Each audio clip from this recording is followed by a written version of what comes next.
That's brilliant. Okay, what we might do, I don't know if VO are here yet. Oh, they are. Okay, can we get venues Ōtautahi in? Oh, cool. Great. So we'll move on to item 11, venues Ōtautahi.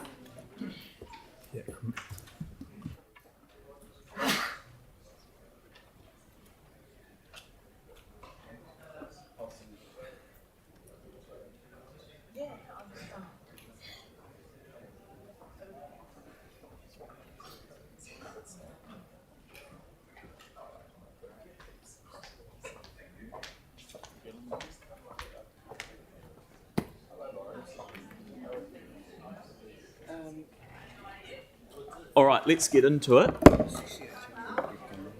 So we'll go. All right, so let's get into it. So welcome, venues Ōtautahi. Yeah. Gil, I'll hand over to you and then go from there. Thanks very much, Sam. Thanks for the time you've made available to hear us present our Quarter 2 report, which of course is to 31st December. Seems like an eon ago, and in this world that we all live in now, it seems like even further away, and things change so quickly. I'm going to ask Caroline to present, but I'd like to introduce first to you, because I think it's the first time he's been here, Jamie Mountier. And Jamie's the CFO at VO and took up the reins there in December. So has met some of you, but not all of you. We've got, I guess, a very consistent performance to report to you today, and Caroline will do that in detail. But we're now in a period, of course, where we're starting to get pretty excited about One New Zealand at Te Kaha Stadium. And you'll see that a lot of our focus, and Caroline will talk a little bit about this, is now on that and the build of that towards its opening in the second quarter next year.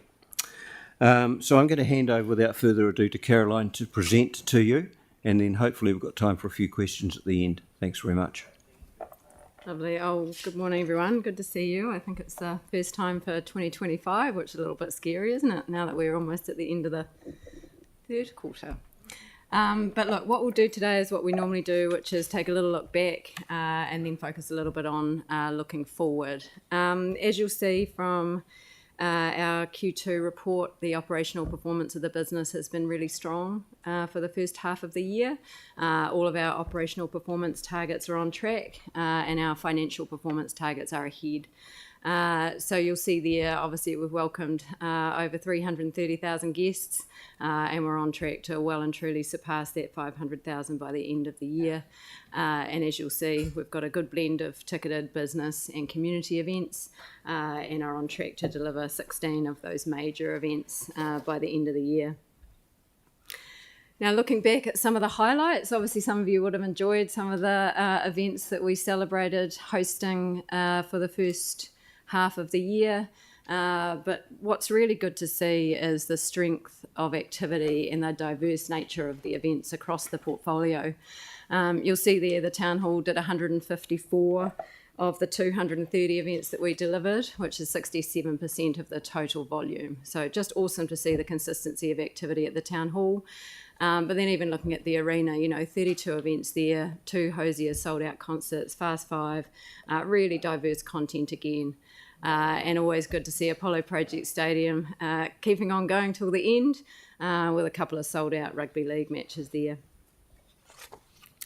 Championing Ōtautahi remains a focus of the business and always will.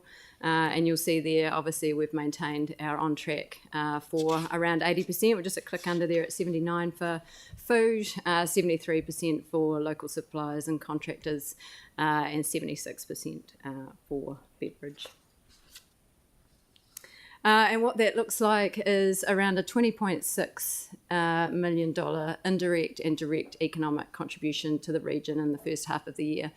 13.6 of that comes from visitors coming to events at the venues, and obviously that's split between local procurement of food as well as local engagement of suppliers and contractors. So a really good return for the region from events across the portfolio.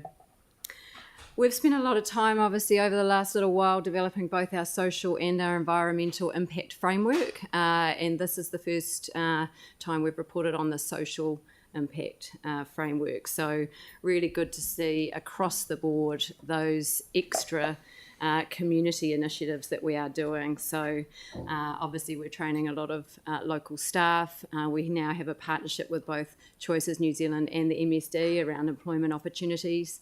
We're accredited with both Hapai and Sunflower, and we're also just starting to report a little bit about diversity across the business, and you'll see more of that coming out in the next reporting. Environmental impact, so we're on track to meet our 2030 target. So versus our baseline, you'll see there that we are making material reductions across our 4 carbon emission groups there. You'll see a large focus on waste, and albeit waste is only 0.6% of our entire carbon emissions, it is one that is a big opportunity but also a big challenge when it comes to events.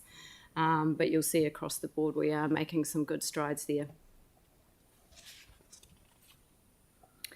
Again, our community initiatives are well and truly on track. The value of community discounts will be well and truly surpassed by the end of the year. Well, it's already done.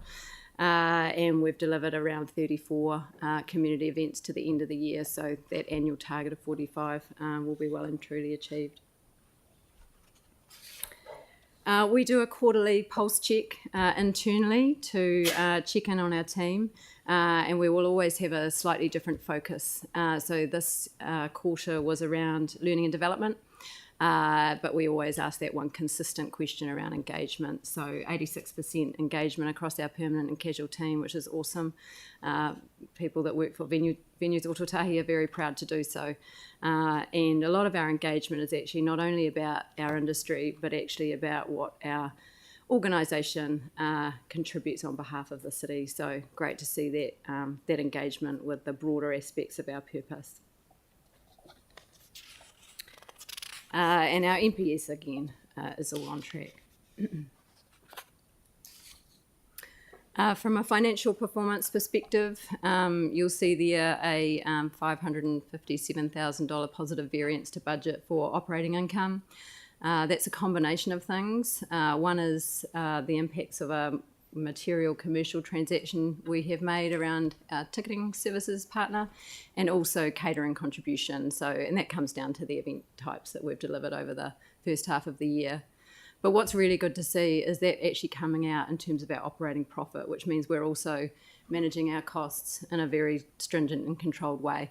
So you'll see a $500,000 positive variance to budget there across predominantly permanent staffing, as well as facilities management costs, including utilities. We keep this slide in just to demonstrate how we apportion the operating profit of the business to offset those asset management and maintenance costs that are then in part covered by council operating support of $3 million in a year, as well as the subvention that we receive through the tax group, which then covers that $6.57 million of asset management and maintenance costs for the year. So that's looking back, and now just looking forward, a bit of an update on where things are at with One New Zealand Stadium at Te Kaha. Now we do have a 20th of May commercial workshop confirmed with you all to take a bit more of a deep dive into all of the commercial aspects of the venue as we're building that financial model. Now obviously the financial model, there are a few material things that need to happen just to finalise what that looks like, including asset management and maintenance costs, both capital and operational, as well as some of those more material things like the sale of premium hospitality, which is on sale at the end of April. Now, just again, I know I talk about this every time I'm here, but the demand is really intensifying, obviously, now that we're around 12 months out from opening. So we have over 400 now on a waiting list for premium hospitality options for One New Zealand Stadium at Te Kaha. And what we are working through, obviously with such high demand, we need to have a way of being transparent around selection. So we want to be really transparent around how much all of the opportunities cost, and that information will be out later in April. But we will have a selection criteria. So there'll be 4 main criteria. One is connection and contribution to Christchurch, connection and partnership with the council, connection and partnership with venues Ōtautahi, and any historical relationship with Lancaster Park. And so we think that having some selection criteria, I know the commercials will also stack up, but we just have to have a transparent way of making those decisions, and we'll have some independence with respect to those decisions as well. And lastly, with respect to the update on the stadium, the launch event series. So we are working with council to confirm what that launch event series looks like, and it's underpinned by 4 main principles. So one is to get as many members of our community through the building. 2 is to drive visitation, so that's the attraction of major entertainment events. To get broadcast eyeballs on the stadium, that comes through predominantly sport. And lastly, to showcase the multi-use functionality of the venue. So all of those 4 things will underpin what will be a series of events that we'll hopefully be able to start talking about a little more publicly in the coming while. And then lastly, just looking forward. So this is sort of looking forward and looking back now, but the remainder of the year looks positive, both operationally and financially. The results that you see at the end of 2024 will be similar to what you'll see at the end of the financial year. So again, you're seeing a really good cross-section of events across the venues. We look forward to seeing the One New Zealand Warriors at Apollo Project Stadium. The Crusaders' home season is tracking along nicely. But better than last year. And again, good to see Wolfbrook Arena showcasing a whole range of different type of events. And again, just seeing the Christchurch Town Hall deliver 100 out of the remaining 163 events that we'll deliver for the year is excellent. So that's us. So yeah, open for any questions. Hey, thank you very much, team, for that, and welcome, Jamie, to your first meeting at the council. It's great. Look, that's been really useful. I just had a couple of things. Firstly, some feedback. I've noticed, I've been to a few things lately and talking to people, and they're really thrilled that when you're promoting VO, you're actually talking about the fact that you're owned by the Christchurch City Council. And I know that's some feedback we've given you. I just want to thank you for that, because I think it's been really useful. The second one is ticket levies at Te Kaha, and there'll be no surprise we're going to raise that today. Sort of been following the public commentary on it. What do we need? What do you need from us to do something about that? What do you need? Yeah, well, look, I mean, as we've already talked about, we will put a ticket levy in place. Yep. The questions that we got actually were more around differentiating that ticket levy between Christchurch and the regions. Yep. Now, that is something we can do. It just comes down to having the system and the technology to enable it to be done accurately. And so it's certainly, so that will be a question for the council, and I think what we do is we talk about that at that May workshop. Yeah, so that was going to be my point. Is that the, because I think it would be good to test the, not now, but test the pulse of the room. I know I'd like it. Not that doesn't often count for much around here. So if we do, if Jake likes it as well, then we've got it. So we're good. But so if we, okay, so on the 20th, can we have that scheduled in? Because I think we need to have a robust discussion around how we can progress that in time. At that point, what we'll do is we'll do some modelling as well to inform the discussion. So we'll run through a range of scenarios, which is what could the level look like. One layer of consideration we will have and we'll talk about is to make sure that those events that want to have an accessible level of pricing remain able to do that. So we want to make sure that if the Warriors, for example, want to sell a $15, $20 ticket, we're not kind of loading it up too much on the outside. So, and we've got to acknowledge that venue hirers do set the ticket price. Yep. So this all comes down to what we put on the outside. Yep. But yes, let's deep dive that. If we could have some stuff ready for that, and if you're working with Mary and the team, that would be brilliant. So, great. Okay, thank you, Yanni, and then Andre. Just following up from that, one of the suggestions raised previously was a percentage of the ticket price. So let's not. No, we're going to do it the 20th. I understand. Yeah, great. So I'm saying we don't need to ask questions on that now. For sure. But in terms of there's going to be a lot of commercial decisions around that are going to be undertaken before we have our workshop. And so I'm just wondering, is there a way that we can actually have the workshop before the commercial decisions are made? So to assure you, there won't be any commercial decisions relating to that before we have that workshop. Not from the ticket levy, but things like the corporate boxes being sold, that stuff will happen. That's got nothing to do with us. Doesn't have anything to do with it, yeah. Yeah.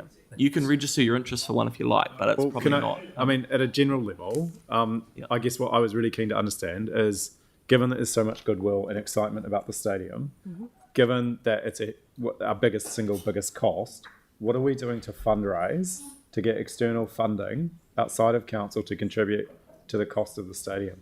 So if you're talking about capital cost, obviously that's not something that we're party to. Obviously we have signalled that there's no operating support needed for the first 3 years at least of operation for the stadium. But I think what we do is take the opportunity on the 20th to go through all of that. And as I said, there are no material commercial decisions that will be made in the meantime. And so it is the opportunity to talk through some of those things in detail. And what we can do is we can model, with respect to the ticket levy, both an actual number as well as a percentage, and we can work through all of that. So just so I'm clear, so for example, box sales, none of that will go to contribute, seat sales, none of that will go to contribute to the capital cost of the stadium. No. Is there a way that we can address that? Because that seems inherently like... So I think something we should be looking at. let's stop. So really good feedback. I think the team will go away and as part of the 20th of May workshop, they'll come back with some more information for you. So I've got Andre and then Victoria. Okay, I'll come back to you. Yeah, cool. Or is it quick? We'll go back. Go, Andre. Andre, you're up. That is good.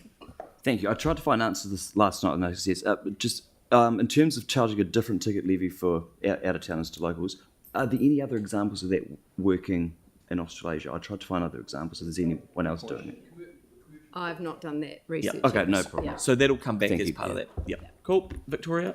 And it can't be on the ticket levy, please. No, it's not on the ticket levy. Thank you. I'm interested in the event attraction and the launch events. I'm just keen to understand how that piece of work is coming together. Who's holding the pen on that?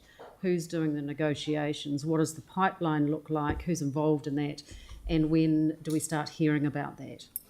Yeah, so obviously, Venues Ōtautahi own the pen on that. And we're in active discussion with respect to major entertainment events.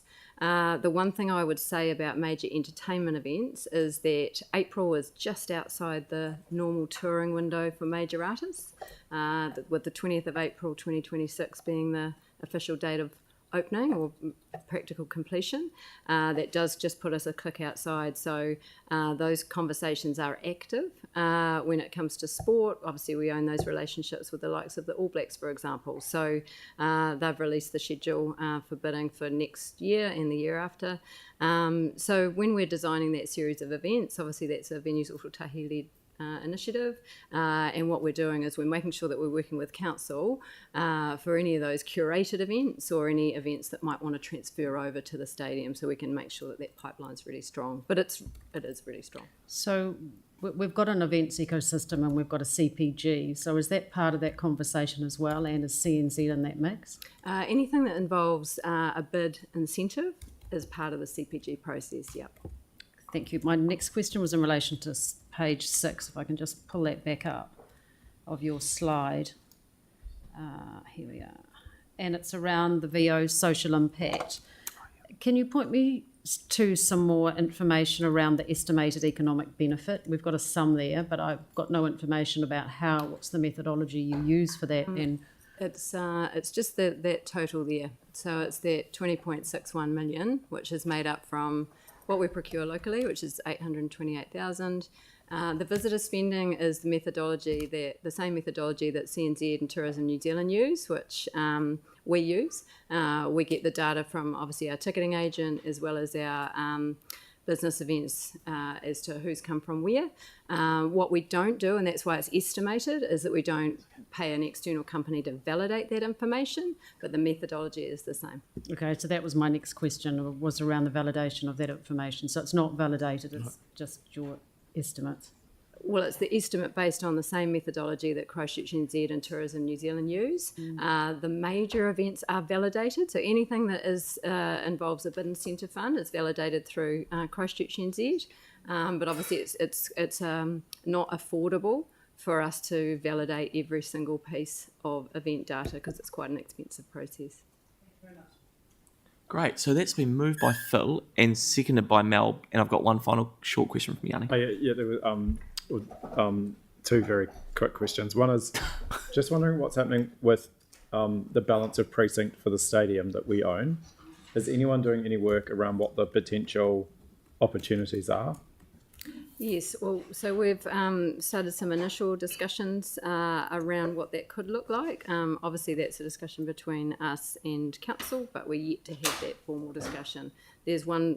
We've got some planning in place around what it could look like and the principles that would underpin it, but we haven't actually had the conversation formally around what. Will that be part of our workshop, maybe? Yeah, we can make that part of the workshop. And then just the final question from me was just in regards to your operational performance, where you contribute direct economic benefit to the region through local procurement, and you talk about 80% of food procured from Canterbury, on track with 79%. Also, I know in the beverages you exclude Hagley Oval and the stadium in your presentation, and I'm just wondering what you're forecasting out with the stadium coming online around that local procurement, particularly around food and beverage. Is there a way that we can just have some sense of what that forecast looks like? Yeah, so the difference with One New Zealand Stadium at Te Kaha versus Hagley Oval and Apollo projects is that the agreements that we inherited means that the venue hirers get to choose the porridge. So Crusaders will choose their porridge partner at Apollo Project Stadium, and New Zealand Cricket will bring in their porridge partners, and both of those are outside of our control. With One New Zealand Stadium at Te Kaha, that's different. So we do have the porridge rights, and that's why we've worked in partnership with the likes of Crusaders and Canterbury Rugby, but we've led that procurement, which will mean that we can control the beverage procurement location, which we've done. Okay, great. Hey, well, thank you all very much for coming in, and that's been really useful. I have a mover in the mayor, seconder in Mel. So all in favour? Against? That's carried. Great. Thank you very much. So it's 11:10. Very much. If we come back, thanks, Gil. Cheers. If we